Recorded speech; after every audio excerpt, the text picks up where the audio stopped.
Kravitz. If you have not followed his Triple H horse racing podcast, you're missing out. It's one of the best podcasts in the country.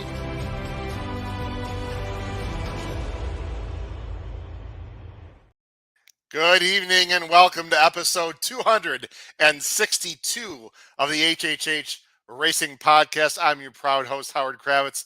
Thank you very much for a special night as we are going to be joined by a great guest from the West Coast to cover like a glove the late pick 5 at Santa Anita this Saturday with 2 graded stakes. It's a fantastic sequence. Thank you very much for joining us. And then after that, we will have Jim Miller from Hawthorne Racecourse joining us to talk about a very good late pick 4 sequence as usual this Sunday at Hawthorne. Please make sure you subscribe on the bottom right-hand side of the screen. You know what to do. Smash that like button. We greatly appreciate that. And also hit the notification bell so that you know when new content will arise right here on the podcast. You can follow me on Twitter at HKravitz on my name tag right there.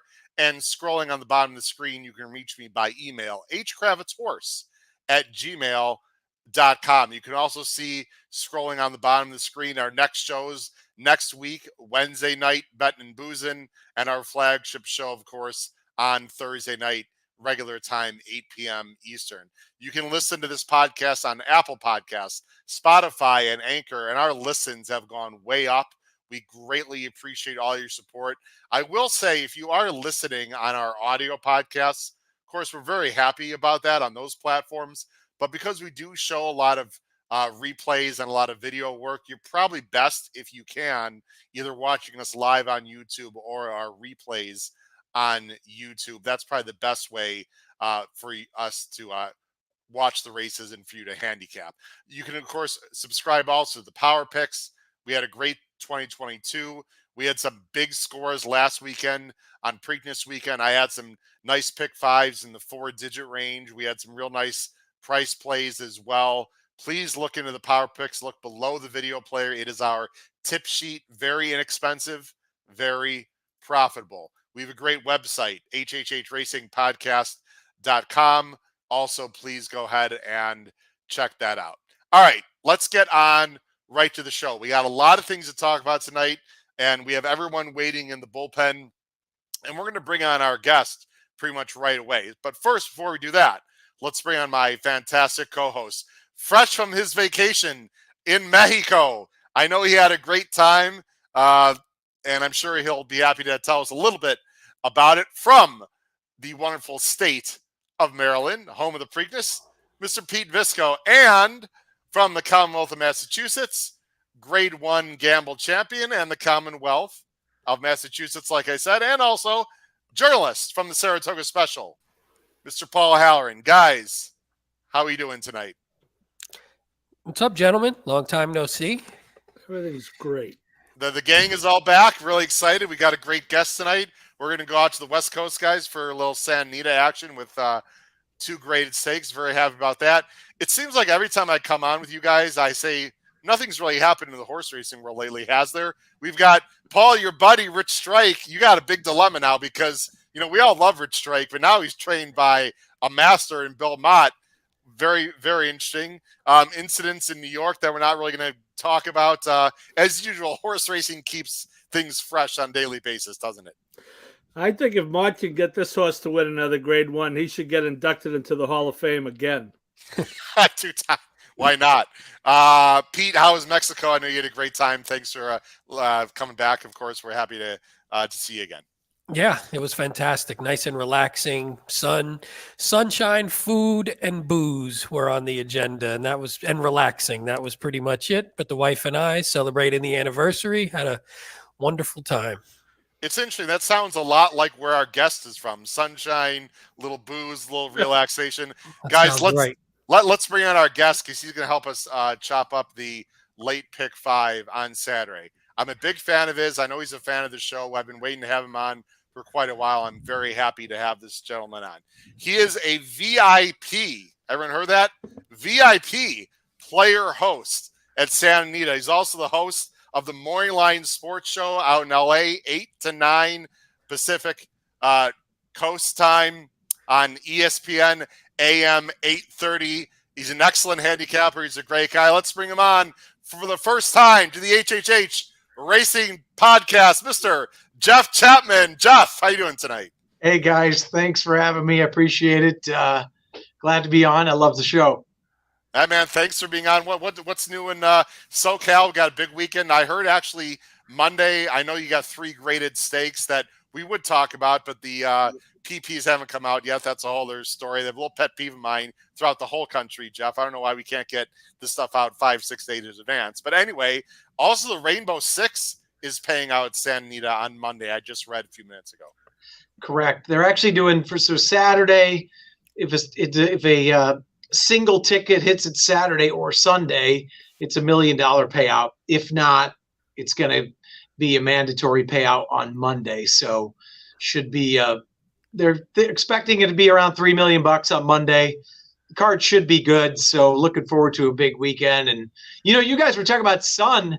We've had odd weather out here this spring. I'm not complaining because I live in Pasadena, so it's usually getting hot already. But we've had a lot of drizzle and weird. I grew up in the Midwest, so it's felt like more of the Midwest weather lately. It's very strange. Yeah, and the winter was, boy, you had that rain. I mean, it's been a real weird weather situation. You're right. Jeff, before we have a famous segment called 10 Minutes to Post, we're going to get to in literally 1 minute, and it's going to be 10 rapid fire questions. It's a lot of fun.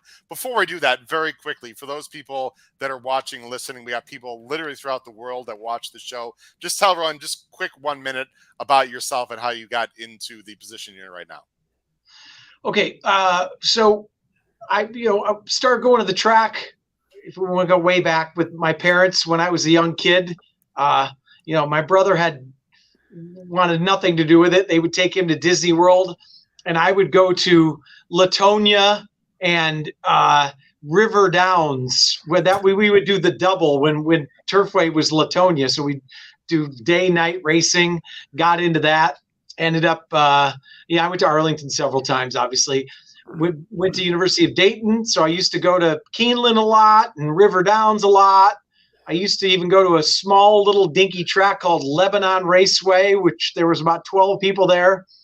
The median age was like 79, and I was, in college. And I moved out here. I've been here 28 years. Wow. 20 of it at Santa Anita, and I had a stint in between at TVG, so I know all those characters over there as well. Yeah, there's a lot of great guys at FanDuel. I've had a chance to meet a lot of the on-air talent. Yeah, you're going to see some questions and comments at the bottom of the screen. Also, Jeff, we got Steven Vanderbrook is here. Good evening to you. Hit that like button. Yes, please do that. Penn State Scott, over under and how many horse races Pete handicapped on vacation. I'd only say about 2 or 3 at the most, Pete. Not very many, I'm guessing. Way over. What else was I going to do by the pool? I mean, there's nothing else to do. I can only sit in the sun so long. My wife reads books. I read the racing form. What else are you going to do? All right. All right. So let's do this, Jeff. We're going to go right to one of our famous segments that a lot of our guests enjoy. It is 10 minutes to post. 10 minutes to post. Jeff, these are going to be 10 rapid fire questions. You're going to see them at the bottom of the screen. Since this is your first time in the show, I'm the producer, I'm the editor. If you see me looking around, I'm clicking 1,000 buttons. I don't have great people behind the scenes like you guys do, I'm sure, at your radio show. So bear with me here. But we're each going to give you a question. We're just going to rotate around, Pete, okay, like we usually do. You don't know what these are. It could be about horse racing, could be anything. Who knows? Jeff Chapman, are you ready for 10 minutes to post? Let's do it. Here we go. First question for me. What was the first moment you fell in love with horse racing? Oh, okay. So as a young kid, I knew I loved it right away.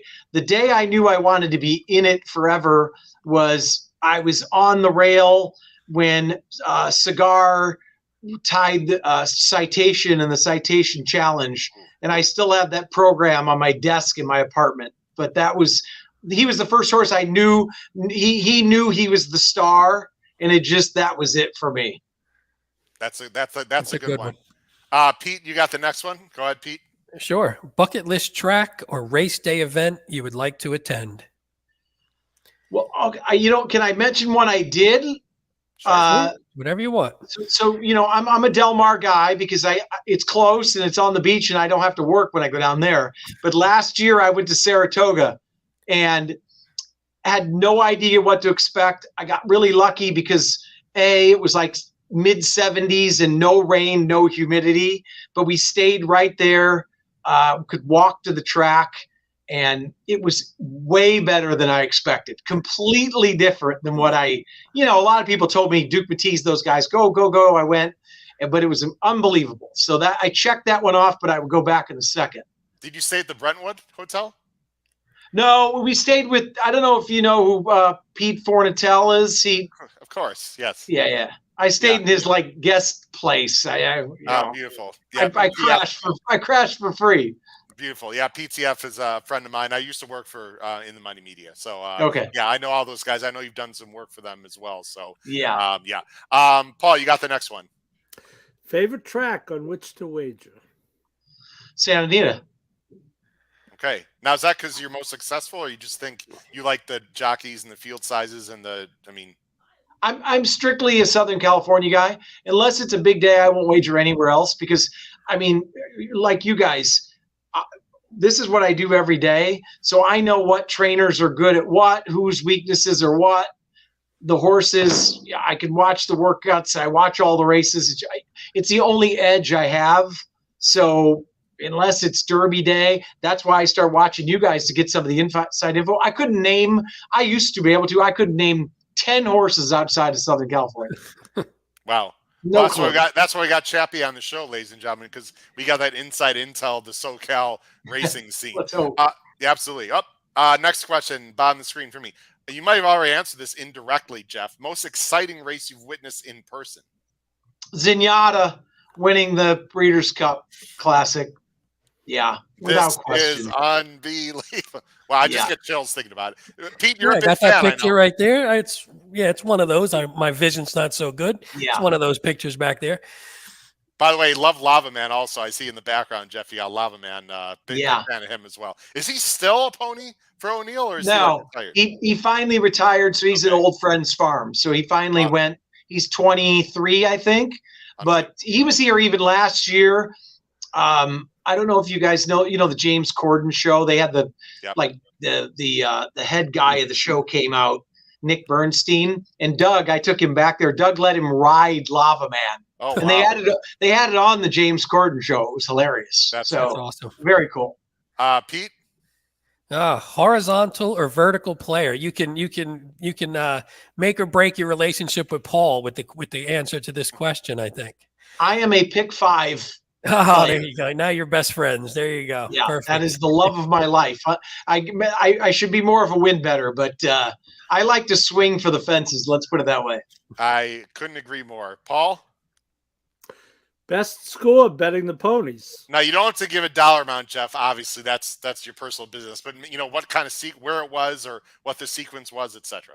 I'm going to give you a 2-parter to this one. I'm going to give you the best and the worst. Okay. So because the worst I remember more than the best. The best was a huge pick 5. The worst was, and you can go look it up, please, the day that the DQ in the Derby, I'm forgetting the name.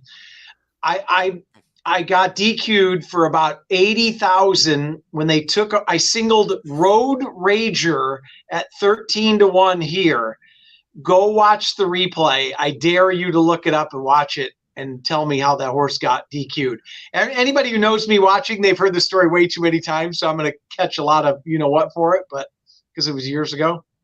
We got one of our wonderful people in the chat, Christine Race, is like, who is this guy on the screen? She's probably, this is Jeff Chapman, VIP player host at San Anita. He's also the host of a morning radio show Saturday mornings in LA. Big time handicapper at San Anita. Great guy, Jeff Chapman. That's who we got on the show tonight, ladies and gentlemen. I've got the next one, I believe, right? Yeah, I got the next one. Who are you the most nervous or anxious to interview on the Morning Line Sports Show for whatever reason? Brent Musburger. So we've had some good people on, mostly people I've met at the track, and then we've gotten on. So Brent just showed up one day. I took care of him. He was cool. So we had him on. We had David Wells on, but that wasn't nerve-wracking. He was hilarious, talking about how he drank till like 5 in the morning he threw the perfect game. Really? We've got Eddie Olczyk on this Saturday. We have him on quite a bit. So Eddie's a great guy. He's our hockey guru, and yeah, he's awesome. We got Noah Megger on the bottom of the screen. Noah is a just finished his freshman year, Jeff, at the University of Kentucky. I know you've talked about this on your show and other avenues. We try to really infuse the younger generation into horse racing. We think it's crucial. So Noah at the bottom of the screen is a college student at the University of Kentucky. Big fan of the Morning Line Sports Show and Thoroughbred LA on AM 830. There you go. And he's he's actually from California, but he goes to school at the University of Kentucky, and he's in like their agriculture program, I think. So he wants to get into horse racing. Tell him also, Jeff. So I'm giving him a shout out on the show Saturday. I wrote his name down. There you go, Noah. You're going to get a shout out Saturday. How cool is that? And Noah, if you want, and Jeff, if it's okay with you, maybe I can give you some tacit contact information. Maybe you guys can get in touch with each other if that's okay. Yeah. Noah, thanks for joining the show tonight, man. All right, we are on, and Brad Anderson, I see your question. We'll get to you in just a second. Pete Visco, you got the next one. Most beloved athlete growing up. Michael Jordan times 1,000. Yeah. Easy. Still I hate to ask you where you put LeBron in the mix of greatest athletes. Hey, you're out way in LA down the list. We got him back there too. We're in sync today, Jeff. I got a lot of Jordan stuff going on. I love it. Yeah, I put a little sweep sign out the other day on Twitter. I try not to. It's more because people I work with just to dig at them a little bit. You know, when they bring up the GOAT conversation, I have to bite my tongue. Jeff, I know I'm a little biased, and I don't want to get myself in trouble with people out in your area, but Michael Jordan never, ever would pass the ball with 31 seconds left down 2 when he's got a 7-foot guy at him. I think you know the play I'm talking about. Yeah. What was it, game 4 or whatever? Just, anyway, whatever. We'll move on. I'm going to get myself in trouble. Paul, you've got the second to last question, Paul. Oh, this is good because I'll be making my first trip this fall. What makes the great race place so great? Well, I'll tell you what. I mean, when you come here and you walk in and you see those mountains for the first time, it'll take your breath away. I mean, there's no better backdrop in racing and sports. It's unbelievable. And we'll go down to the Eddie Logan suite. Well, you guys are coming for Breeders' Cup? I'll be there Wednesday, November 1st, Jeff. Okay. So obviously we can't go to the Eddie Logan, but we'll go have a drink in there one of the days after the races, other than, are you going to stay Sunday closing day or no? I don't know. I haven't made my flight. We'll figure it out. But Wednesday, they'll race Wednesday and Thursday, right? After you win the BCBC, Paul, then you can stay as long as you want. Yeah. Yeah. All right, last question for Jeff, and then I have a 11th question, which you'll probably have a good laugh at, and then we'll handicap. Here's my last 10 minutes post question, Jeff. In what year will our Chicago Cubs next win the World Series? Okay, so I'm thinking maybe like 2027. Okay, we got some young guys in the minors, right? They're talented. Yeah, all the trades were for real young guys, so we need some things to happen. But I can't ever complain because, like you, I'm sure I said once they won it once, I would never complain again, and my whole family's happy. So I try not to. I just have I smile on my face and say we'll get them next year. All right, Jeff. Now I got one small request, and we only have thousands of people watching here worldwide, so there's no pressure this question, but we're gonna have Paul Halloran at the bottom of the screen there, just qualified for the BCBC for the first time this year. As part of our BC crew, it's going to be him. It's also Brad Anderson, 2019 BCBC champ. Matt Miller, 2021 BCBC champ. And then Drew Coatney, 2022 BCBC champ. Myself and maybe one other person, Eddie Logan suite or luxury boxes. What can you do for us Breeders' Cup weekend, man? Hook us up. Let's go. Neither. What? Well, I mean, they're gonna. If you're in the BCBC, they'll put you in a different spot. No, I So know. you know how that goes. But yeah, Those are prime spots. Those are, for people who don't know, the luxury suites and the Eddie Logan suite especially is one of the coolest places you can ever watch a horse race at any event, at any track. Correct? yeah. Yeah. Yeah. Very And then cool. especially after the races in the Eddie Logan, when the sun's going down and you can have a drink and you're overlooking the track, nothing better. It's very cool, right there on the first turn. Well, anyway, we just wanted to give it a little crap there, but anything that can be done for us would be greatly appreciated. We'll work on it. We'll take it after the races. All right, Jeff, let's get to the pick five. It's a great pick five sequence. I think it's fascinating. The field sizes are not huge, but I think there's some real tricky races in the sequence. I know there's one horse that you and I talked about before these guys actually even came on, that it's going to be a lot of people are going to have some very interesting opinions on that particular horse. Real quick, Brad Anderson, Bob, the screen. Walking out, there you go. And seeing the San Gabriel Mountains of San Anita is like seeing the Ivy for the first time when walking up at Wrigley Field. Brad, I've experienced that. Both of those things, totally agree. That's a great analogy. Jeff, I literally almost shed a tear when I walked onto the apron at the first time in San Anita and saw those San Gabriels. It was actually, it was Mel. I was there on opening day 2019, and I remember it well because if you recall, that year, the opening day was delayed about 3 days. There was horrific rain and storms. It actually was delayed a few days. You remember that a few years ago? Yeah. Yeah. So that's when I was there. But anyway, fantastic. All right, guys, let's get to the pick five. You're going to see us scroll the bottom of the screen, Jeff, with our picks. There they are right there. And I'm also going to bring up Equibase and a whole bunch of stuff. You see our scrolling picks right there already right now. Let me go ahead and bring up our Equibase stuff right here. And here we go, gentlemen. We're starting with race 5. Let me go full screen. Race 5, it starts at pi 3:14. I'm a math teacher, Jeff. Got to bear with me. 3:14 Pacific Coast time. That's 6:14, of course, on the East Coast. It's a maiden 12.5. It's not the highest quality horses, but it's a real interesting race. 5.5 furlongs. It's a field of 8. The morning favorite is Lunatic for Pete Miller and Juan Hernandez. Jeff, that is who you are going with to start the sequence off. Yeah, I'm going with Lunatic. These races aren't my favorite. You got a lot of these nighttime horses coming in from Los Al. That's kind of hard to translate the form, and they all shove to go to the lead. Lunatic last time came off that 11-month layoff. You notice they put it in. They got the old free roll there, not in for the tag. Yeah. Took the money down, and JJ stays aboard. I think this horse is in a good spot, and obviously like Santa Anita. Peter Miller, it's weird, guys, is one of those, we all have the trainers that you can't seem to catch. Yeah. So usually the only asterisk I could put by this is it seems like I'm always on the wrong side of Peter Miller horses.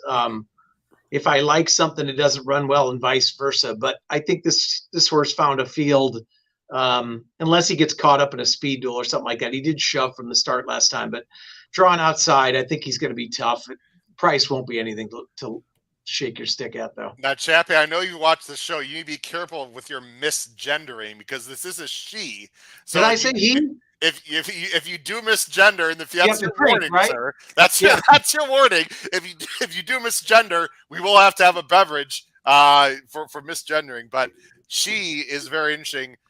Dropping down, she was not claimed last time. I don't believe, based on what I see. This is just she was not in for the tag. Right. So not in for the tag. It's just just a trainer change. So interesting situation there. Pete, you're also going with Lunatic. Yeah, not too much else to add. I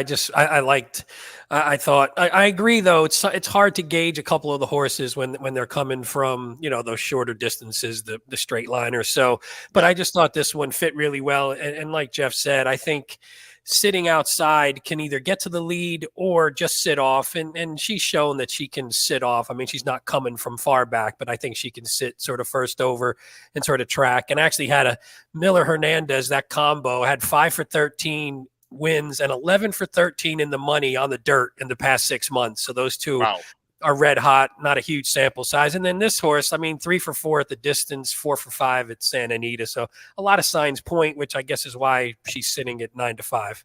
Yeah, she looks very logical. I'm going to talk about some things that I find interesting with her in just a minute. Paul, I took a look at your horse. I don't have her I'm going very deep in this race, by the way, which you'll see later. But I looked at the number 1, Big Bell. She's one of the few horses that looks like she might be able to pass others, Paul, and gets a nice cozy spot going 5.5 here from the rail. Yeah, Jeff brought it up. It's very simplistic, but I went looking for horses who didn't have the nighttime Los Al running lines, quite frankly, and came up with the 1 and 7, and the 1's a much better price. And to up again to Jeff's point about them all looking for the lead, I thought that there's a chance that this one, if the race to some degree falls apart, could pick it up. I don't like the race even a little bit, so I went at it very simplistically. I don't blame you, Paul. I struggle with this race. I went with the 2, Tropicana Girl. I know there's a lot of speed in this race, guys, but these horses just in general don't pass. And I think if the 2 is aggressive with a jockey that a lot of people don't know, but he's won in Santa Anita before. I mean, he's not, he just doesn't get a lot of mounts, and he runs, a lot of the thoroughbreds at Los Al. If he's aggressive with this filly, I think she's got a shot. It's not as if she can't run in Santa Anita. I mean, 3 back, she won. She got a 73 buyer up close at Santa Anita going 6. So I don't think distance is an issue. I don't love the 7. I'm explaining why in just a second. I'm just trying to find who I think might be the speed of the speed or inside speed with the number 2 Tropicana Girl. Very quickly with the 7, guys. And Jeff, I'd like you to comment, or any of you can comment on this. Guys, I see some red flags here. Okay, let me just very quickly. If she runs back to races when, earlier in her career, I mean, hell, this race, she's going to win by 5 or 6, right? She 80, 82, 76, 73. You know what, though? She was regressing at the end of last year. She was off since May when she ran last time. She only got a 63 buyer, guys, as a 5-year-old now. And now they're dropping her down for 12.5. Like, Jeff, this is just weird. Like, I know she looks like the obvious, but there's some weird things going on. There's other speed in this race. Like, why the drop? She's not as good as she used to be. I think she's vulnerable, Jeff. I really do. I totally understand. And she might just win by 4. Yeah. I'm a little dubious, Jeff. I really am. I mean, she could be. I mean, the one thing I think is because they ran last time, they got the purse money there. They weren't in for the tag. Gary Barber, he's got a ton of horses. They're not afraid to put them where they belong. Yeah. I don't think they'd mind if they won and got claimed and take the money and move on either. So, I get what you're saying. That's why you guys have mentioned this. I don't love this race, but I see signs either way. But, I just think they're putting her in the right spot where she fits. Sorry. I was just saying one quick thing on the 7 was she fires really nicely second off the layoff. If you look at her, she fired that 82 buyer 1 by 7. Then on the turf, nice 78. And, it was her couple second time on turf only, and she fired a nice race there. This one coming second off again, too. So I kind of like that also. Yeah, that's a good point. I don't like that she's getting older and getting worse, and now they're dropping. If she was in with better too, maybe, but even her B+ race or B race can maybe beat this field. Sorry, Jeff, you're going to say something. I was going to say the fact that she landed JJ Hernandez last time out off of an 11-month layoff, to me says that she was obviously doing well, and I think that means something. And he rides back. Yeah, she probably wins. I mean, maybe I'm just getting a little too cheeky here, but I don't know. I think it's a little bit interesting. And I don't think Talk of Gal is completely impossible. She looks a little bit slower. She's got back numbers, guys. I like outside posts also in these short fields because Franco can just break Jeff and look to his left and see what he's got. She's got to improve off the last one, but she was just claimed for Steve Knapp. I don't think the 8's impossible. A lot of us actually have the 8 in the mix. Any quick thoughts, any of you on the 8, and then we'll move on. I just the same as you. First of all, going from the rail to the outside, I think is a huge advantage. And Steve Knapp is one of those guys who's had kind of a sneaky meet. He's getting better stock, and he's lost a lot of photos. He's ran second and third a lot. So when people look at he's an 8% trainer, he's actually doing much better than shown in the form if you watch him every day. And first off the claim, I think he could move this horse up a little bit. And there's not a lot to beat in here, to be honest with you. No, it sort of feels like it's the 7 or several others. So it'll be interesting to see what everyone on the screen here is doing with their pick 5s when we show it later. Let's go on to race 6, guys. Race 6, scrolling at the bottom of the screen. This is our picks. This is a really nice, excuse me, a nice allowance race here. It's optional, claiming 50. They're going a mile on the dirt, $63,000 purse. It's N2X or claim price of 50. You see the field of 9 led by it's a wide open board. The Moorline favorite is the number 7, Katona. And I was surprised, guys, when I saw the Moorlines for the first time that this horse was favored, actually, for O'Neill and Thiago Pereira. Jeff, you're going to go with the 2, Motown Music for Glatt and Maldonado from the inside, 5-1 Moorline. Yeah, this race was a little confusing to me after watching the replay of that race. That was another horse that came off of a long layoff, sat a nice trip, relaxed real well, kind of about halfway down the stretch, finally changed leads and then kicked it into gear. And, I think this horse, if it moves up off of that race, I like the fact that Maldonado now takes over. There you see Motown Music, the 1 there. Yep. And going to the outside, being a pretty decent horse in Royal Act and a real money burner in Bold Endeavor, by the way. Boy, that horse is. Yeah, but they were like 7. They were 7 clear of the rest of the field. I know it's 50 dime claimers right here when she switches leads, or excuse me, he switches leads. I'm going to drink again. Okay, perfect.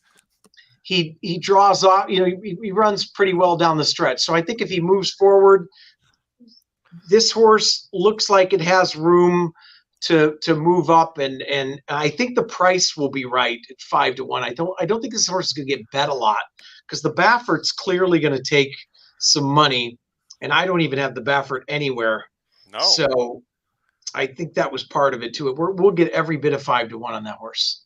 So let me clarify for people who believe that there's bias. Not every West Coast player loves Bob Baffert or thinks Bob Baffert's going to win every race. Jeff, is that right? Well, no, but also I think we talked about this before. I went on XBTV and I watched a couple of these works of Flying Drummer, and on May 12th worked with FISA and a glad horse named Agency.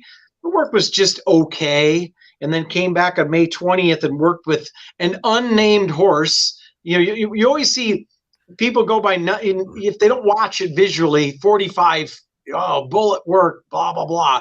I didn't think it was all that impressive visually. And Baffert horses, when they're going well, work well. They're all the times are fast on or most of his, but neither of those, just watching him, impressed me that much. Could this horse, go wire to wire? And I know JJ jumps aboard its first time Lasix, sure.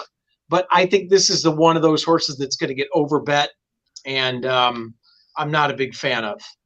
Well, I know Pete and Paul are going to have something to say. I just want to, and Jeff, we talked about this before the show, and we didn't talk about this horse, at all, in emails or anything. Jeff, you and I are complete lockstep with this horse. I despise Flying Drummer, and Paul and Pete, if you guys are right, I will tip my cap to both of you and say, you know what? Jeff and I were absolutely wrong. You guys were right. That last workout, he was like all out, and he sort of gave it up in the stretch. Just the vibe on this horse, usually it's not that this horse hasn't run, because we know Baffert and Pletcher can get a horse ready, guys, right off the layoff. It's just the way this horse has worked and who Baffert has had him up against. Just very weird. I don't know. There's other speed. Coastal Kid just is outside. It's real quick also, Jeff. So I don't know. If the 5 wins, I'm just going to be completely wrong. Pete, you and I agree with the same horse here. And like I said, I was sort of disappointed this horse was the favorite, because I thought this horse would be like 9-2, 5-1 morning line. I really like it, Tone. I think this horse is improving. I like everything about him. Yeah, I was with you. I thought this one would slip under the radar a little bit, especially I thought the Baffert might be the favorite just by default. But when I saw this one 3-1, I'm not even sure that line will stick. I'm assuming this one might float up a bit. I mean, there wasn't a. I mean, I like that in the last two, when this horse was finally routing again. I mean, you had the maiden special weight route, which it looked like just everything went wrong there. So I could toss that one. Pops an 89 back, which was a lifetime buyer top, and then follows it up with an 86 stretching out just a little bit. So I think the cut back to the mile here might suit this one. Maybe it'll keep that kick a little bit more prevalent. I think maybe the extra 16th, maybe, I don't know if it maybe got to him a little bit last time. Definitely looks to be on the definitely wide, but looks to be on the improve. I think there's a couple things too, like Santa Anita, obviously 5 for 6 in the money. I mean, we got the O'Neill head back there, so you gotta have to figure O'Neill's going to win one of these 5, right? I mean, that would just make sense. Also, one last thing. This is a better field than, I mean, he's mastering Ultimate Gamble. Katsona's just faced better horses than a lot of these. Yeah, and came home nicely too in the race. I think 2 back. I think came home nicely. So I just felt like I didn't think there was a ton in here. I think it's pretty wide open, and like you said, there is enough speed. So I think this horse can sit off. And if you look, since they put Lasix in 23, I mean, hadn't run since November of 21 until coming back in January. Put Lasix on the horse. The horse has done nothing wrong since, aside from a little bit of a not great stumbled run on the turf, which you could toss in this case. So I just think this one's on the up and up. And unfortunately, the 3-1 sort of shows that the morning line maker agrees with us. And last time he lost to It's My House, or two back lost to It's My House, who's a nice speed horse who won back again. 3 back lost to another next out winner, Noble Reflection. Yeah, just running against decent. Yep.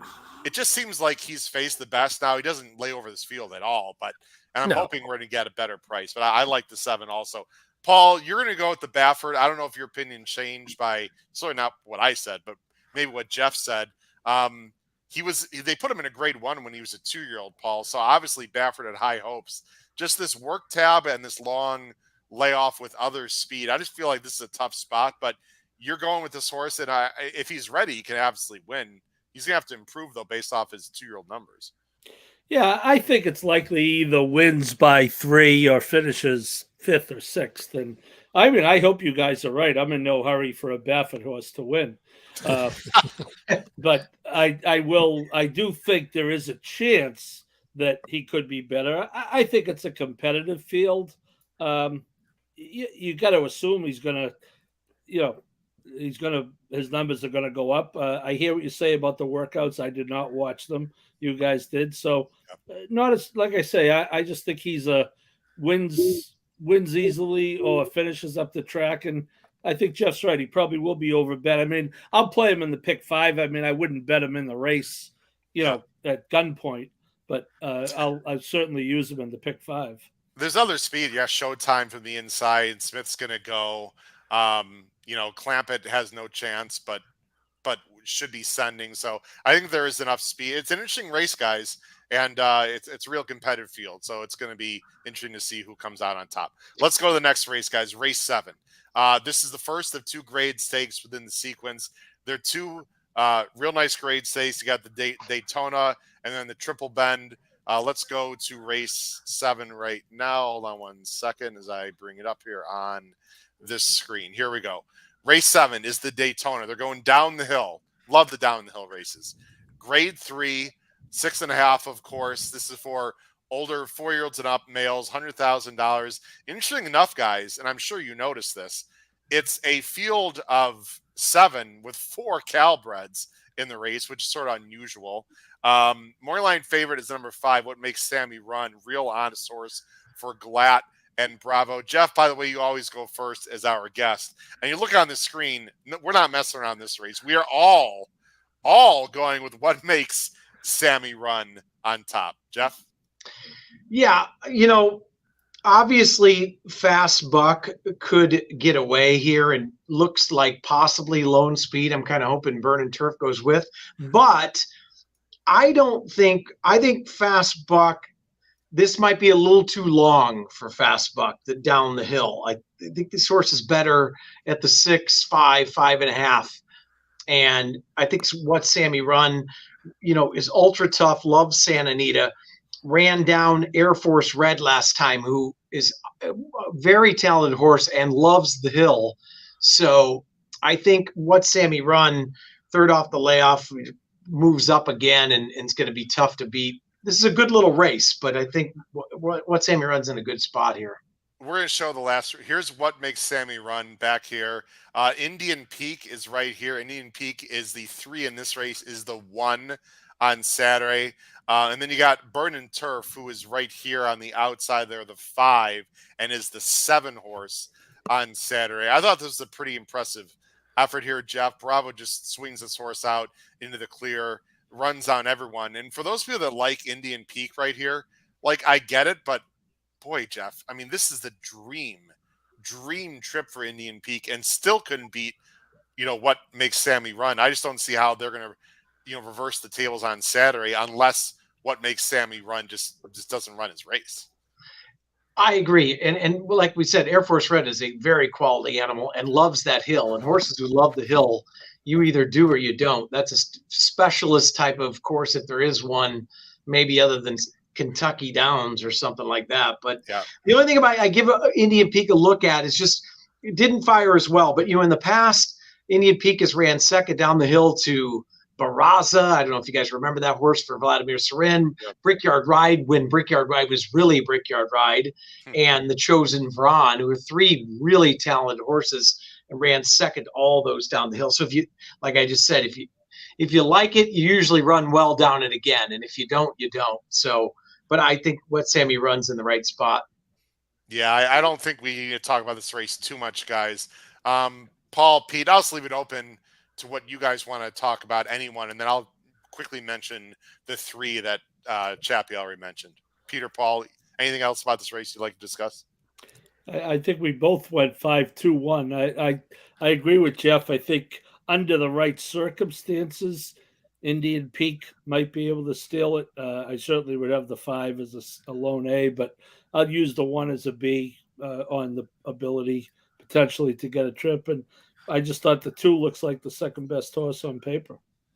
Yeah, he's run some big races. I don't. Do you think he might be as good on turf as he is on dirt, Paul? Well, I mean, the numbers say he's close. He's won down the hill. He's won at Santa Anita on turf. So, those are good. He's coming off some good dirt races, obviously. So, we'll find out. But certainly breeding wise and what he's done on turf so far, I shouldn't be a problem. Jeff Wilson in the chat. Hello, Jeff Wilson. We have Michael Austin is here. Sorry, go ahead. I don't know if that was Peter or No, I was just going to say that last race down the hill for Lovesick Blues, if you go back and watch that, broke from the rail, which isn't ideal, but had a ton of trouble.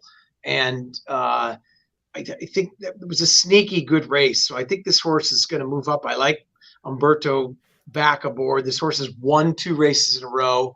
And is this the race right here that? Yeah, I think he's on the inside. I remember the race. I think he's right here, maybe. He's back in the back. Yeah, sorry, froze up. He's about 5th there down on the rail. Yeah, right behind that horse. Well, it just froze up. Sorry about that. But there we go. Let's see if we can get. He's right here, sort of buried on the inside. And then he got to the inside, but he just didn't find room to late.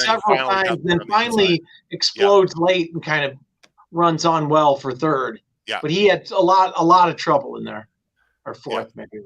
Yeah, I like too with that one that every race on the turf, I mean, again, aside from the one back in earlier 2022, but those last 5, every one from, at least from a buyer standpoint, and I think a time form, improved every race. So it was getting better on the turf. And then they said, for whatever reason, threw him on the dirt. And then he ran probably the 2 best races of his life. So at least he's in form. And like Jeff said, he had some nice turf form before that. So maybe now he's just in top form. And if you're getting him at 6 against a field that isn't the greatest on paper, I think that's decent at that price. I'll end the conversation in this race with the 3, Jeff. I have him second, and the only reason is I just don't see a lot of speed. And I think it's misleading that people are like, oh, it's down the hill turf. It's going to be for closers. I've seen plenty of horses wire fields on down the hill. I agree with you. I think he is better, a little bit shorter, but 2 things. Number one, like I just said, there's almost no early speed unless the 7 goes, but I don't think the 7 is as good as he used to be. And number two, I watched both replays. Barrios is aggressive. I think they finally realized this horse has to be on the lead, because the 2 back and 3 back, they went to the lead, but they were sort of passive and let other horses, Jeff, sort of come up to him. And I think they realized, I just got to go with this horse. If Barrios is just aggressive and goes like 21-3, like 43-4, and tries to open it up, I don't know. I've seen crazier things. I don't love him, but this is the alternative for me. If it's not the 3 or the 5, I'm just going to lose this race in general. Any final thoughts, Jeff? Totally could be lone speed. You're right. That's I said that was the dilemma. I agree with you, because the only horse who looks like who might go with is Bird and Turf, who might not. Be. So yeah, it was 7 and kind of, I think, regressing as well. So let's go to the Triple Bend, guys. We got 2 more races left. This is the penultimate race of the sequence, race 8. The Triple Bend has a fantastic history. If you're a younger viewer, you're not familiar with the Triple Bend, it's a lot of really good horses have won this. Used to be a major stake race out in California. Now it's a grade 2. As I go ahead and switch, you see our picks on the bottom of the screen. I will say a little more varied than I thought. I thought a lot of people on the bottom here would really like Forbidden Kingdom. I was completely wrong, other than Paul and myself. So we'll talk about it. But it's a really good race. Let me go full screen here. 7 furlongs, older males, 200,000. Moorline favorite is the number 6 at 8-5, which I thought was a bit silly. But anyway, 8-5, Spirit of Makina for Papadromo, who's got another one in How Be It for Mike Smith. Jeff, you are going to go with Spirit of Makina, who is a 5-year-old, but seems to be improving and very lightly raced. Just beat Forbidden Kingdom last time. Yeah, I think Spirit of Makina drawn outside is going to get the perfect trip, sitting just off of Forbidden Kingdom. And I think this horse is on the improve. Obviously ran huge last time in the San Carlos. My knock on Forbidden Kingdom here is, I used to be a big fan of this horse. Forbidden Kingdom clearly needs the lead and could clearly be lone speed. There's not much speed in this race, so could be long gone. Here they are again. I don't mean to interrupt you. This is Forbidden Kingdom and Spirit of Makina. You see the same thing happening. Go ahead. Saturday. To me, once Forbidden Kingdom gets headed, he stops. Mm-hmm. And I watched the work on XBTV on May 15th. And for whatever reason, in the mornings, they're trying to get this horse to relax. And the work on May 15th in company was not impressive at all, was soundly beaten by a not so good horse. And I think this is a horse that this is a runoff. You got to just let this horse go. And he could clear, and if he does, he could get brave and keep going. But this is that spot where I think that Spirit of Makina sits right off, just like last time, and Forbidden Kingdom quits, and it's going to get over bet. And I could be dead wrong. Jeff, I've been waiting for Forbidden Kingdom to explode into 100 buyer. And I mean, he's only a 4-year-old. It just hasn't happened yet for Mandela. It could happen one of these days, but I sort of agree with you. He's been really I mean, he's a nice horse. We love to own the dang thing. He's won over 547,000, but I sort of agree with you, Jeff. He's been disappointing, but one of these days he's going to, get to the lead like he did when he was a 3-year-old, just blow away a field. I don't know if it's going to be, though, on Saturday. And Pete, you also agree with Spirit and Makina, but Paul, you are going with Forbidden Kingdom.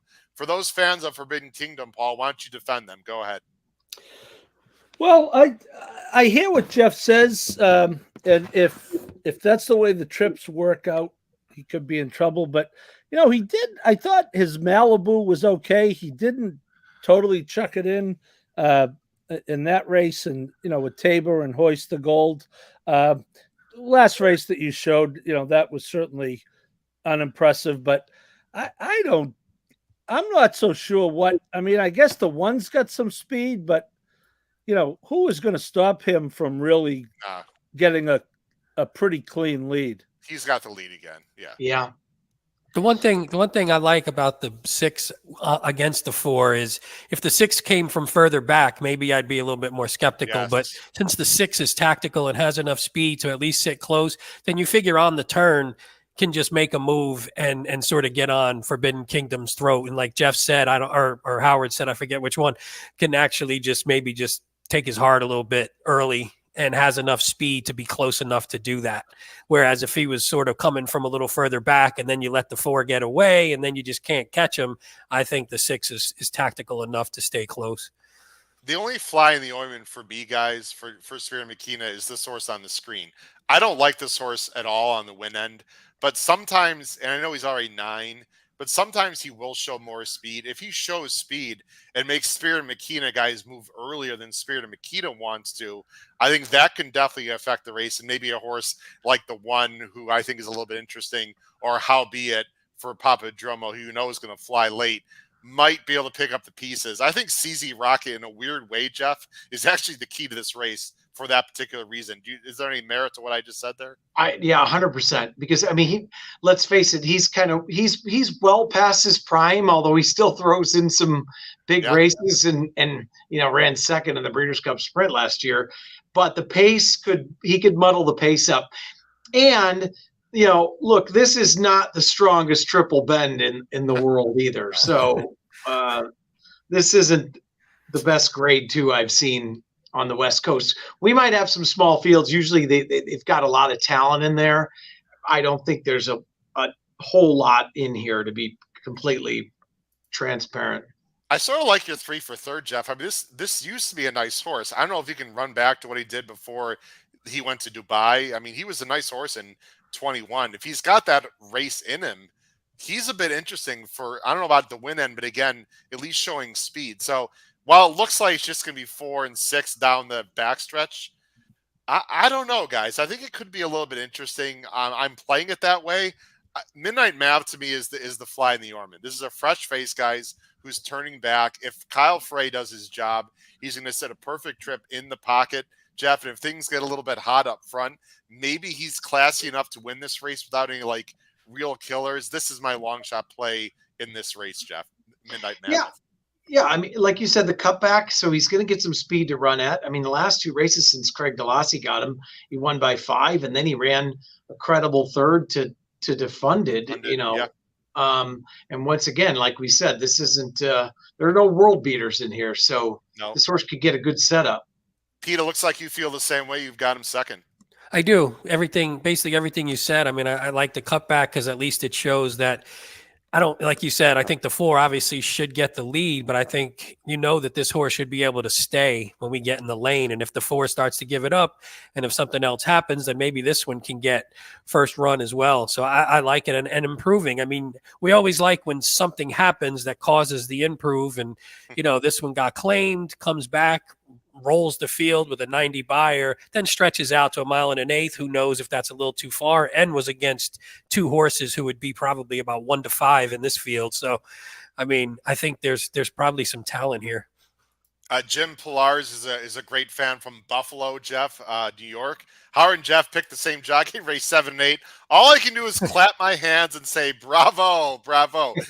Joe Bravo can still ride. That's no secret. I mean, the guy, it's quite, he gets sort of the short shrift, Paul, because he's another, getting up there in age, and people talk about, Johnny V and Mike Smith. Joe Bravo can still ride a damn horse. He's really good. He certainly is. And, he may have never gone to the West Coast if Monmouth didn't put in the moronic whip rules 2 years ago that drove him out of there. Or I should say the no whip rule. But he certainly can ride, and he's still, it seems like he shows up at a price in a stakes race more often than not. You say after the race, damn, there was Bravo at 6 to 1. So, no longer Jersey Joe, but Pacific Joe, West Coast Joe, West Coast Joe, absolutely. Yeah, I was going to say he and Papa Bodromo have done very well as a team the last year or so. Let's go to the last race, guys, and then Jeff will let you go. And Jeff, we really appreciate your time. Of course, hope you've enjoyed your time here. Well, we'd love to have you back again for a big Anita Day. You can see a lot of us are using 1, 2, and 4 in this race. Pete's using the 5 a little bit, so I think we can go pretty quickly. This is the closeout leg. It's maiden 50 on the turf. The rails are out 20 feet. That is worth mentioning. Sometimes speed does hold a little bit better when the rails are out. Just something that needs to be mentioned to everyone if you're not familiar with playing Anita too often. 3, 4, and 5-year-old maidens, this is not the best field in the world. The number 1 is a pretty heavy favorite, Precocious Times for Sadler, and there's JJ Hernandez. I think this is a deserving favorite, but a lot of us are trying to beat that horse, including you, Jeff, who is going with the 2, Picture of a Lady, for Glatt and Fresu, a jockey you might want to talk about to people that are not familiar with him. Yeah, he's been very impressive, especially on the turf out here. And he's kind of flown under the radar and people are taking notice. The reason I put this horse on top was a few things. This horse is coming off of a long layoff. I always go back to the workouts, but on May 12th, he actually worked with Arabian Lion in the morning and held his own. He adds blinkers, so I think those 2 things alone means I'm thinking speed is going to be in the picture here.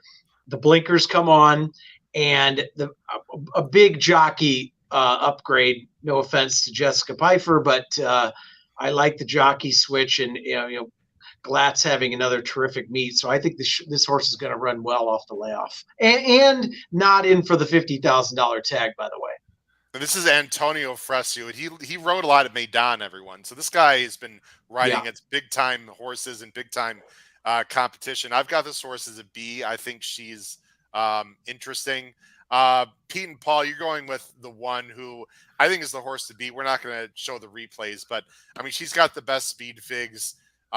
She's been a little bit wide. She's got the inside draw. I could see people signaling this horse. I don't know if I trust her that much, but she is the horse to beat. Go ahead, Paul. You take that one if you want. I think the race is lousy. I'm glad I went to you with that sunny comment. That was awesome. We have the logicals, but I don't know that I'd be shocked with just about anything in this race. It's they're maiden claimers. As someone pointed out, there's 2 of them are 4. The 1 and 2 look the best on paper, but when the longest shot wins, am I going to be surprised? No.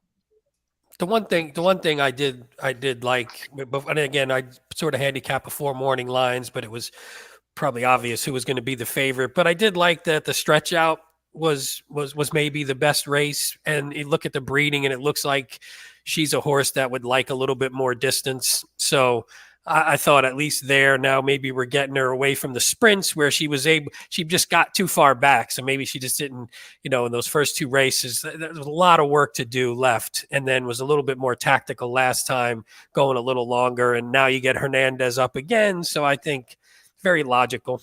Oh, there you go. Yeah, as Christine Ray said, have a swig and tell the truth, Paul, from Christine Race. Guys, I've got what I thought was a bit of a wacko selection. I thought this horse might be like 10-1 morning line. LT's Choice. I'll be brief with this 4. Did 0 running last year. 0 from the rail as a 2-year-old filly.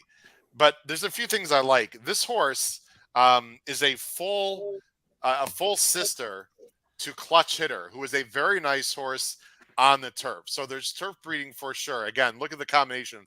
Uncle Mo, Bella Raffaella, same thing, guys. This is a full sister. In terms of Serin, guys, Vladimir Serin got some stats for you. Pete, this is for you because I know you're the stat guy here. Let's put us on screen. Vladimir Serin is a pretty good 18% off a 6-month plus layoff last 5 years. 20%, Jeff, 20% on the turf in that stat. He's also 20% with Rispoli. So because this is a race filled with horses I don't love, this is a total fuzzy. This horse might not be able to run at all, guys.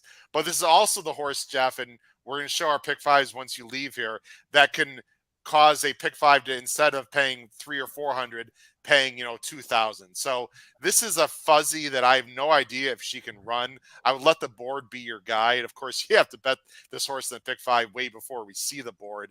I thought this horse was fascinating, Chappie. Any thoughts on the 4? And then we'll let you go for the night. Oh, I agree. I picked her 3rd. I thought it was interesting that Rispoli ended up here. Vlado's a very good horseman. Yep. He does well with the maiden special weight to maiden claiming droppers. And she's been working well too, by the way, better than she had been working before. Sorry to interrupt you.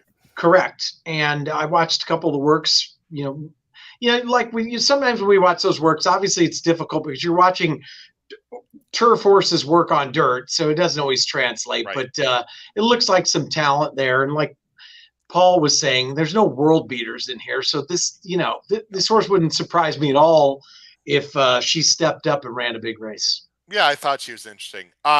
Jeff. By the way, I like the 5 real quick. I just wanted to see if Jeff Chappie, did you watch any of the works on the 5? Oh, I'm sorry. No, that's okay. I just wanted to, before he went, I wanted to see, did you happen to see any? Because I like the 5 is a weird horse. I mean, the breeding says should like it a little longer. That last race, I mean, it was just weird. You lose to a horse that wins by 17. I mean, there's not much you can do in a situation like that. But if you look back at those earlier races, showed pretty good speed. I mean, just fraction wise was chasing some hot paces. And in this race, there isn't a ton. So I didn't know if this 5, they throw the blinkers on. I didn't know if this 5 would just be able to get on the lead and then might be able to steal it at a long price. And you see the last 4 works, actually, the last 4 works, or the last 3, I should say, have been since the last race. All been pretty solid, at least on paper. I didn't watch them, just on paper. They look pretty good. So I figured a 15-1 in a crappy race. Why the hell not? Yeah, no, I mean, that makes some sense. I did not watch those works. Be honest with you, I didn't get to all of them, and that was one of them. And I will at some point. I apologize, but the 15-1 shots you don't always get to sometimes. So I'm with you. I like to see them all, right? But I'll take a look because that horse intrigued me a bit too. And like Paul was saying, nothing would shock me in a race like that. So. Yeah. Well, Jeff, listen, we really appreciate being on the show. Hope you enjoyed your time, and we all had some great insight from you. I'll be in touch with you, through emails and behind the scenes, and for Noah Megger as well, and as Mahar. Sorry, Noah Mahar. I know I always screw that up. And but there will be a gang, including myself and Paul Halloran, and some BC champs coming out there in November. Chappie, anything, I'm partially kidding, but anything you guys can do for us would be greatly appreciated. We really thank you for coming on the show and look forward to having you on again. Yeah, we'll definitely do something. I'd love to hang out with you guys in person. I really appreciate coming on. I've been, like I said, I've been watching the show and it's great and I had a blast. So thanks so much. I'd love to come on anytime. All right. Thanks, Jeff. Take care. Thanks, Good luck on Saturday, Thank man. you, guys. Take care, man. All right. Bye-bye. All right, guys, our pick 5s. Then we're going to bring on Jim Miller. Everyone, Jim Miller is waiting in the bullpen. Pete, real quick, 1-7 with 2-5 with 1-2-5 with 4-6 with the all ball. Is that no? That's not mine. That was Paul, that's Paul's. Right? Yeah, that's Post fail. Post fail. Hold on, we can adjust that. I hope just the name is wrong, not everything else. But that was correct for you, Paul, right? Though. Yeah, I went all. I told you I don't like the race. And okay. Yeah, there it is. Is your ticket $100, by the way, Pete? Mine was 72. Oh boy. All right. Well, we'll fix it. Wait, what's going on I don't today? know. It's my fault. Paul, this is the first time I think I've seen you have the all ball in the last race of a sequence on this show that we don't get many alls on the show all around. The race just didn't interest. Maybe by that point I had lost interest. I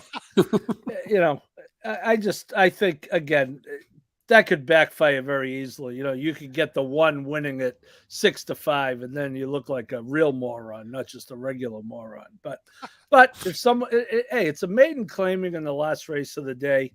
I don't think any of those horses is a lock. So anyway, when my 5 wins, you'll be happy, Paul. When my Pete, 5, you know what? I was 20, listening. I'm listening to you, Pete, and saying that bastard. I hope he's right. I mean, I don't think there's a lot of turf breeding there, Pete, which might be why you get the 15-1. Yeah, I mean, why not? We'll take it. But anyway, there's also other speed in the race. But Pete, I'm going to use the 5 just in case because weird shit could happen in this race. Yeah. Sure. Yeah, I mean, I was too deep in the. I think it's interesting that no one really talked much about CZ Rocket. I thought I was being clever and not using him. He did not run badly last time. Dr. Shivel was a complete lock in that race. That was a total free space. Yeah. But the other thing is he still had this horse has not won in almost a year. He has run against some really good horses. Went to Dubai. Went to Dubai. That was a pretty good comeback race. Sometimes the comeback race is better than the second race coming back off the long trip. But I just thought, it's just interesting to me that none of us really talked about him at all. The horse ran second in the Breeders' Cup Sprint last year, but the horse is almost as old as me too, which hurts him. Wow, that is old. Pete, this should be correct. So, whoops, sorry, hold on. There it is. That should be right. Pete's pick 5. Looks correct. Yep. 2-7 with 2-5-7-9 with 2-5 with 1-6-7 with 1-2-5. Thrown in that 5 bomb in the end. $72. Yeah, nothing too crazy here. The second leg, the optional claimer was one where I wanted to go a little bit deeper because I didn't particularly love any of the horses. You had the Baffert horse just in, I didn't want to lose the sequence to the Baffert horse if the horse just runs wild. And then I had the 7 like you, where I thought we were going to get a little price on that 7 Katona, and we didn't. But I stuck with that and that was the one I wanted to go a little deeper in. There's a little bit of chalk. I mean, the one thing about this is it's a decent sequence, but the chalks are pretty logical in most of them. So it wouldn't shock me if it got a little payout was a little bit light. And then in the last leg, I'm with Paul, where I wanted to have the favorite just because I think he's got a chance, or she, I think that was the she race. She's got a chance to run pretty well. I mean, it's hard when I'm just looking at the numbers. I don't take a drink for that one, but I wanted to have a price, and I just wanted to make sure I sprinkled a couple prices in here, because if we can get that 5 horse home on the end, even if we get a little chalky up front, maybe we boost the price a little bit. Sure. No, totally. I almost singled What Makes Sammy Run. By the way, Dad, if you're watching, I know that's my dad's name is Sam. He plays anything with a Sam or a Jackson or a Pete or a Jesse. So What Makes Sammy Run will be on my pops' tickets. All right. So here we go, guys. Did I single anyone, and whom? No. I did. What Makes Sammy Run? What Makes Sammy Run? That was the logical single, I think. I'm only spending $54, guys. I'm going a little cheaper. I got some New York trips coming up. I got some things. I got a contest I'm playing in. We're going to spend a little bit less this weekend. This first race is a complete cluster F, guys. I do not want to get out after this first race. 1, 2, 4, 5, 7, 8 in the first leg with 2, 7, 9 with singling 5. What Makes Sammy Run with the 4, 6, the 2 speeds with 1, 2, 4. I've got the price shot there. The 4 on the end. I'm going to, go deeper in my ABC. Guys, What Makes Sammy Run just is too logical. And I don't like turf sprints, but I've actually been pretty darn good with them lately for whatever reason. So I hope I'm right there. The first race, I have no clue. Pete, you and I agree with a lot of the horses in the second leg. We didn't talk about the 9, who I think is interesting. I'm worried about Forbidden Kingdom and Spirit of Makina just because there's other interesting horses, but you got to take a stand somewhere. And then I'm going 1, 2, 4 at the end. We got to bring on Jim Miller right now because he said he had something for you, Pete Visco, before we leave. So Pete, hold on to your hat. So not real quick. We're going to bring on right now the director of racing at Hawthorne Racecourse right here in Chicago, Mr. Jim Miller. Jim, how you doing tonight? Good, gentlemen. How are you guys tonight? Hey, Jim. We're doing Excellent. great. Jim, What's what up, do you got for Pete before we let them go? So I always love the shirts and the decorations and that. So I see Pete's shirt, which says, Ari Gold is my agent. Yes. Okay. So we talked last week and we did a little bit of baseball talk and a little baseball story with Craig Milkowski. I ended up calling him the next day to tell him one that wasn't safe for TV about a guy by the name of Rick Sutcliffe, who many of you know. But I just see that note and your shirt that says Ari Gold is my agent. My first agent in baseball was Billy Martin Jr. So it just kind of brought back memories there. It was That's really awesome. kind of cool to see a guy that had kind of the fire of his dad. And it was one of the things where he just would battle and go. So it kind of brought back some memories seeing that Ari Gold was my agent. So yeah, Billy Martin Jr. was my first agent in baseball. That's fantastic. By the way, I got in the mail, got the Hawthorne. I was very, very happy to open and see the Hawthorne, whatever you would call it, the tournament details the contest, the tournament contest. I got something in the mail, which I'm like, hey, I never get good mail. Nobody sends mail anymore. It's bills. Yeah, I was very excited when I saw that. So Peter, you flying out here and playing in the contest or what? And yeah, I don't think I could. No, because it was an in person. When I read all through it and I saw that it was an in person, I was like, oh damn! I was like, maybe I'll ask Jim if I can get a special exemption and do it from here. But we'll figure some time out to get you out. It's something that's a contest that's been very popular. Howard's seen it and seen all the players that come in. It's a very good group of players, a very talented group, and I like because we do put it on the YouTube channel. Everybody can kind of talk strategy and you see how things play along. It's Hawthorne Derby Day that day, too, so it is. It's a fun contest. We're trying to expand upon it each year, but we'll get you out there, Pete. Yeah, that would be awesome. And if anybody's in the area, you should sign up for sure. Yep. Absolutely. All right, Pete and Paul, great job as usual. Good luck to you guys on Saturday with your bets at Santa Anita, and we'll talk again soon, guys. Have a great night. See you guys. See you, everybody. You too. All right. Jim Miller, I'm upset with myself, and I need to vent with someone. Yep. Not with you, with myself. So I'm playing the pick four. Don't go anywhere, folks, because the pick fours at Hawthorne have been off the charts the last several weeks. I really screwed up last weekend, and I need some consoling, Jim. Was it in the first leg? I played the pick four, right? And I listened to you, and I thought you had some great ideas. And I hate to show this because this is where I misstepped here, but we got to talk about it. Because look, we all need to learn off each other, and I make mistakes all the time. I thought it was a pretty open race. And the mistake I made with Gray Streak, who everyone can see, opened the pick four last week, paid $93.60, which is completely ridiculous. And Jim Miller, I saw the back form, but I saw the polytrack races, and that scared me away. But then when I re-looked again, I'm like, why did that scare me away? Because he was off since March. They gelded him. Obviously, there was a bit of an issue. He's got numbers that fit. I went like 6 deep. I couldn't go like 2 more deep. Boy, was I upset with myself. I should have used this horse because the last 3 legs were real simple, Jim, and it still paid like $340. I could have had that several times. Really upset that I did not have Gray Streak in the first leg last weekend. When you talk about all ball, that was pretty much an all ball type of race. And really was. If you want to kick yourself any further, Howard, Emily Gullickson and Emily picked that horse on top. But we talked about that horse probably as much as we talked about anybody else in the race, just because of the price potential. Because we both thought, okay, maybe you're going to see somewhere around the 15 to 20 to 1 number. And when we were talking about the horse, I think it was somewhere around 50 at the time and ended up going off at 45. But yeah, the numbers fit with everybody else. And that's one of the things. And it's really hard with early in the turf season at Hawthorne because you don't see a whole lot of recent turf races out of any of the horses. So you do have to do a little bit of research. You have to dig a little bit deeper. You have to kind of figure out intent too, because some of these trainers may give horses starts just to get them that opportunity to get a race under their belt to get ready for where they really want to go, which is that turf race. But I'll tell you, it was one of those things that it was a really good race. It was a good effort out of the horse and a huge price.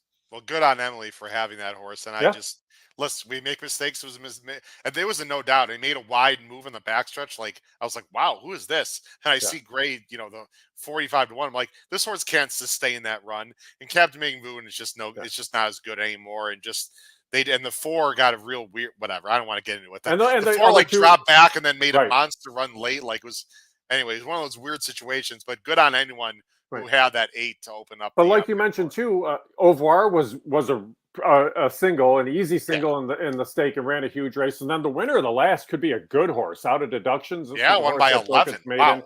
Won by 11 and was very impressive. So that could be a horse that's actually on the upswing too. But it was a good sequence. And like you said, especially at Hawthorne, it only takes 1 horse. Beat a favorite here or there. You catch a huge price like that and you do get a really nice return. And for those of you at home thinking, why didn't it pay more? That was a $93 horse because it was basically a glorified pick 3. Yeah. And the last horse, the one that won the last race, was extremely logical. And the second leg was also like 2 to 1, 5 to 2. So basically, it was 1 price and a huge favorite. Actually, it was 1 price and 2 low prices in what basically was a pick 3, and it still paid like $340 or whatever. Yeah, so it was anyway, a good return. Yep. All right, Jim. There's your scrolling on the bottom of the screen. Our Sundays. Your picks for 5, 6, 7, 8 Sunday late pick 4. Another real good sequence. Let's get right to it. You've got the 8s in the first leg. I do have the PPs. You're going with me crescendo for Rian and Centeno to open the sequence. Yeah, and it's one of those things, kind of looking how the racetrack played today. The track played very evenly today. And when I say that, it means it was a little bit cooler out. You didn't have those winds out of the west, and you could make up some ground. So that's one of the things that is really very important. So Foggy Kitten is a horse that's probably going to go out there and show speed. Cougar probably shows speed, as can Tap and Twine. So when you look to the bottom with Me Crescendo, you see these races at Oaklawn Park where some of those races are actually quite competitive. It's a good victory in that start back on March the 24th. Even the other races, the quality of racehorse at Oaklawn Park just always seems to be a little bit tougher than what we see at Hawthorne because the purses are so big. So trainers aren't afraid to plunge their horses down knowing that they may even get claimed because the pot's big. Well, this is a horse that's been able to stick with John Heron, has run well, looks to get a perfect pace set up, and Alexis Centeno has been very good on the meet. He's winning at almost a 20% rate. And this is a horse that does get a great setup in that first leg. Yeah, it's going to set up real well for them. And John Horan's at he's never been like a high percentage guy, Right. but he does do a nice job with a relatively smaller barn. So this horse fits like a glove here in this spot. Let's go to the next race, the second leg of the sequence. Whoop. Oh, you know what? I didn't do. Hold on a second. What did I? Oh. You know what? I got to go back. Sorry. Hold on a second. You're fine. Here. You're good. End of the school year. It's yeah, okay. Listen, that I should have some alcohol in that because Jim, last day of school today. Let's go. Congratulations, my friend. Summer has started. Year 26, Jim, down the drain. Took care of it. How about that? 26 I'll tell you this though. Kudos to you as an educator because it is not an easy job. What I see, my daughter goes to a high school of 4,000 students. So just everything you have to deal with. It's so hard for kids at that age anyway, but it is. It's just as hard for teachers. I don't think you get nearly enough credit. So kudos to you for making it through another year there. Thank you, Jim. The check is in the mail. I do appreciate you saying that. All right. This is a really nice handicap. And you know what? Kudos to Hawthorne Racecourse for giving these Illinois breds a nice purse, Jim, because God knows they all need a break. We know what's going on in the state right now. And these Illinois breds deserve a nice purse, and these are good horses. These horses have won an open company. They can compete just about anywhere in the country. I'm so glad to see a $75,000 handicap. Really nice. 6 furlongs. You've got the number 7 on top. WW Scouts Honor for Becker and Parker, 3-1 money line. And let's talk a little bit about this race briefly, Howard, because this originally was a stakes race. So for those that don't know, the new Heiser rules. Morello. Yeah, the Malara. The Heiser rules just went into effect on Monday. Well, these horses were nominated before those rules went into effect. Well, what happens is when the rules go into effect, you can't race on Lasix in a stakes race. So what would have happened is this race would have completely fallen apart. It would have been a 2-horse race and would not have gone. So unfortunately, it means we have to scrap the race as a stake, and horses don't get the race for black type. But we wanted to give them the opportunity to race. So because of that, you had to create a new race, an Illinois handicap race. They don't get to run for the black type, but they get to run for the purse. So that's what's important to these Illinois horsemen. So, and what it also does, it allows all these horses, because every horse in this race is a Lasix horse. So now they all get to run on Lasix. You get to run the safe race for these race horses, and it's a very good race. You want to see these horses duke it out on the racetrack. And also for Illinois, if it's a handicap race, a trainer can run 3 in here. And Scott Becker wanted to run 3, and all 3 are going to run. But that's what allows you to get this field together, and it's a really good bunch. I'm back and forth, Howard, and here's the thing. I was back and forth between the Beckers on the outside and WW Scouts Honor, and the Becker on the inside and Walker's Win, because WW Scouts Honor was good in that last out, should settle back off what looks to be a competitive pace, and then come charging late. And then Walker's Win, though, ran in a stake at Oaklawn in that last out, and it was probably in a little bit too tough, but that's a horse that's never lost at Hawthorne. So it's a good, solid, competitive race. Really good race horses, but it's a pretty evenly matched bunch too.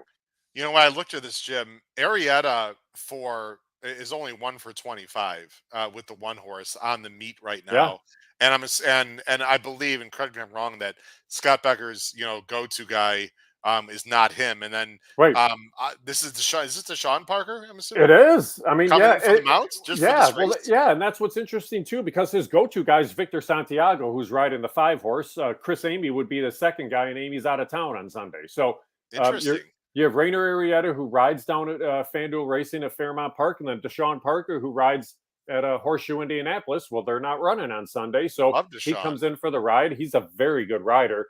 But it's a good race. It's a competitive race. Deshaun hasn't ridden a whole lot at Hawthorne, so he's going to have to make sure he watches closely, because with that long stretch, you just got to make sure you don't move too early.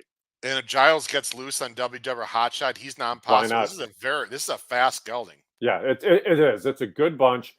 There is a good amount of speed, but these are kind of the type of speed horses that even if they get pushed, a lot of them can't continue to run on in the lane. So they're going to go quickly up front. You're not going to see horses just falling by the wayside. You could see him duking it out with 3 or 4 there right at the wire. I was just really happy to see the purse, and good on you guys, and thanks for explaining that situation too.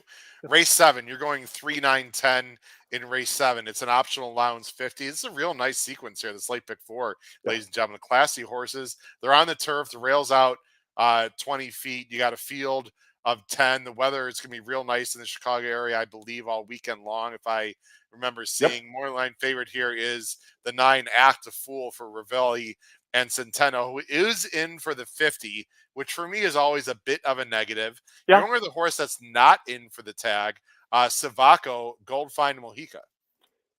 Watch this race closely, Howard, and the reason I say it is this kind of serves as your local prep for the Hawthorne Derby, which is the day of the contest. Okay. So you look up and down this field, a horse like Savaco is looking for a good race to then try to come out of into the Hawthorne Derby. But these are all 3-year-olds. Anybody that runs well in this race, our racing office is going to be pushing them to want to nominate to the Derby as well. But there's multiple horses. Savaco, a horse that definitely could do so. Act a Fool, you make a good point about the 50, and it's one of those things. Does somebody want to jump in for the 50 for this horse? Because the horse was not great in its debut, but came off Lasix and ran really well in those next couple of starts. You get to keep your condition by running for the tag. So if they do win and this condition comes up again, then they can run for the allowance. So maybe that's why. And then GT 500 on the outside, I thought had a shot. This is a horse that, again, faced a really tough company at Oaklawn Park. Horse that took probably a little bit longer than they expected to break its maiden, but a couple of decent races after. So we'll see how that horse takes to the turf as well. And Act a Fool is that Oscar performance out of a quality road. Should be able to run all day on the grass. Yeah, but did zero running on the poly. This is an interesting, weird horse. It did no running on the poly, wanted dirt, and now they're going back to the turf and in for the 50. Boy, that's confusing for a lot of people. Confusing for me. What did you like about Savaco specifically? Then we'll go on to the last race. Savaco, just more or less the pace scenario. You see the speed that is kind of stuck to the outside. Eli's Promise could show speed. Russian Hammer can show speed. Act a Fool can show speed. And GT 500. So with the outside all kind of having to work to try to clear into that first turn going the mile, I think Savaco is just able to go out there, get that ground-saving trip, settle right behind those early pace setters, and then come running at him late. But the horse at least has run on the grass and run decently over this course. They had a maiden race where it missed by only a length over this Hawthorne course. So we know can handle the turns. We know can handle the surface. And I just think maybe you can catch a price, because I do think you get that 6-1.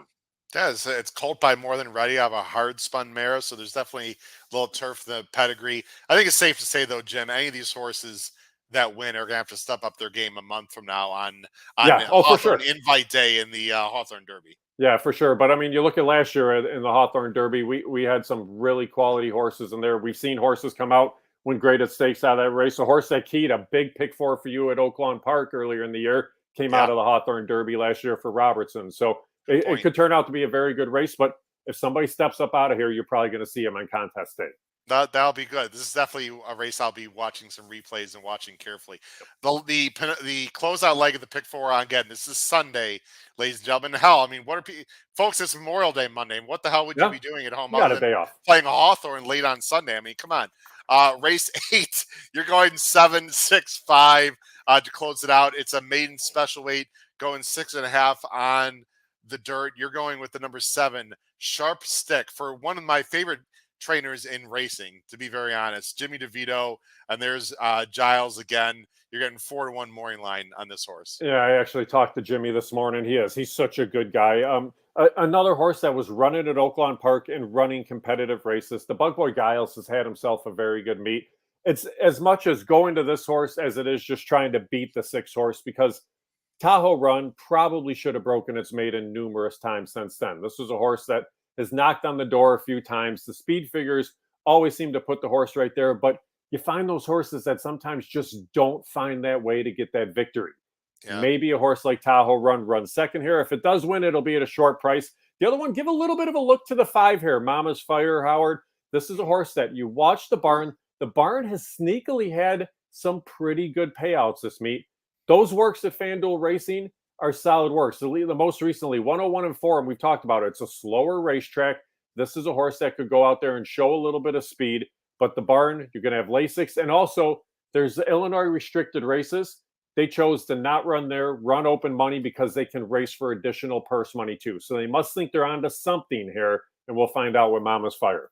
Don't see a lot of Illinois bred firing lines. No, That's not fascinating. At all. Yeah. And I just showed the Dam, who was not very good, but for me, let's close on this thought, because we haven't talked about maidens very much on this show, Jim. When you look at the number 5, who you think is interesting, you have for third.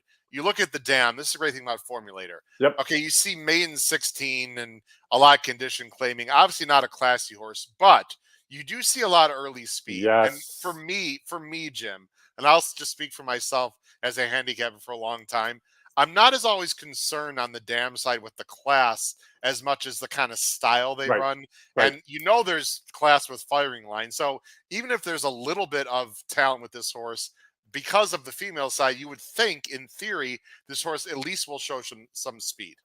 And you look up and down the field here, Howard, it's a field of 8. From those who have run, nobody else has really been kind of a committed front-running type of racehorse. So they probably have one mode, and that's go. Ravelli will probably show some speed from the inside, though. You figure from the inside, Ravelli horses can be a little bit tricky at times, because they're always going to take money, but sometimes they need that start, sometimes they don't. The inside with a first-timer can scare me at times too, and the works weren't overly impressive, whereas this horse has been working pretty well, and you're going to get a price just because of some of the other connections and names you see in the race. Last question, then we're going to show your pick 4 and end the show. With Tahoe Run, is it just 9 chances hasn't won? Or I actually would be concerned about the turn back. I don't know if this horse wants to go short. We loved this horse here last year. The debut race, the horse actually raced into some trouble, I thought, and then just got beaten late. And then that next start out had absolutely no excuse. That race on November 11th was not a great bunch. And this is a horse that finished second, beaten a nose. So since then, I got scared off a little bit. Now, those were races as a 2-year-old. The horse does look to have matured going into the 3-year-old season with a little bit of time off and the move over to Oaklawn. But you're right. All the better races are around 2 turns. You just tend to wonder if that turn back in distance again, man, did they just come up just short in the end, because there's not a whole lot of pace to chase in here. That 6 feels like single or just tossed completely, one of those situations. Jim, here's the late pick 4. Let me take this off the screen. Here's Jim's late pick 4 ticket. And you've had some real nice tickets that you've given on this show and some just close misses. You've got some really good all balls, etc. Let's just hope for our fans this is the day. $36, 1358 with 17 with 3910 with 567. Quick explanation, Jim, of your ticket, please. Yeah, just kind of looking at it, I thought we had some price potential in each and every race. You have some opportunities to beat some favorites, and like you mentioned, if you can just beat a favorite in a couple of spots, even if it's with the second choice, it gives you that potential to make some money. So kind of looking up and down the sequence, I thought there were a couple opportunities. That stake race or the handicap race is a race where it's going to be one of those Beckers, I think, but maybe not Fast Jack, who's the other one that has his top rider in there. So you might be able to catch a price. Again, I think Savaco could be a decent racehorse who could be stepping up at the right time in race 7. If we beat a favorite in the last, it's going to be a nice return, Howard. That would be very interesting, and I like the 2 words "nice return." Yes. Jim, I want to end the show here by putting up a comment. Racing downwind, congrats to Howard on winning his NHCC in Vegas. I want to just give a big shout out, Jim, and thanks to everyone who thanked me on Twitter. And it's a big deal for me, for a lot of people. But to qualify For those people who don't know, I don't like to toot my horn very much, but I'll just mention at the end here. Finished 5th out of 165 on Preakness Day. Needed, actually, if it came Mage National Treasure, I would have had a chance, Jim, to win the whole thing. I don't know, because I don't know what other people had. But I played a double into National Treasure and then a backup win bet on National Treasure to get into the range that I thought I'd need to, and it just worked out well. And then Vic Stauffer and one of the gentlemen decided they want the Pegasus instead of the NHC. I was like, that's fine. I'll take the NHC. So Yeah. I'm really happy to go back there, Jim. It's a great time in Vegas, and happy to represent the HHH Racing Podcast, and I guess indirectly Hawthorne Racecourse and just anyone who follows the show. It's not easy to qualify, and people don't realize that. Like you mentioned, you finished 5th out of 160. I mean, and there's very good handicappers that try to qualify week in and week out. So it is not easy, but congratulations to you. So one of the things that I miss with just my position in racing is I can't play these contests. I would love to. I'd love to have that opportunity to jump in, but I know the atmosphere is always great in Vegas. It looks like it's going to be a blast, and I'm glad you get to be a part of it once again. Yeah, I will. And maybe we'll see Dakota Schultz there again in Vegas. You will for sure. In March of 24. Jim, we really appreciate being on the show. Happy holidays and happy Memorial Day. All those that are going to be celebrating, of course, this weekend. Hope the weather's going to be great where you are, Jim. Have a nice, wonderful long weekend with your family, and good luck to everyone this Sunday. For Jim Miller, Pete Visco, Paul Halloran, and our wonderful, awesome guest from Santa Anita, Jeff Chapman. This has been your host, Howard Kravitz, episode 262 of the HHH Racing Podcast. Everyone, crush those bets at Santa Anita and Hawthorne this weekend. Take care, everyone. Have a great night. Bye-bye.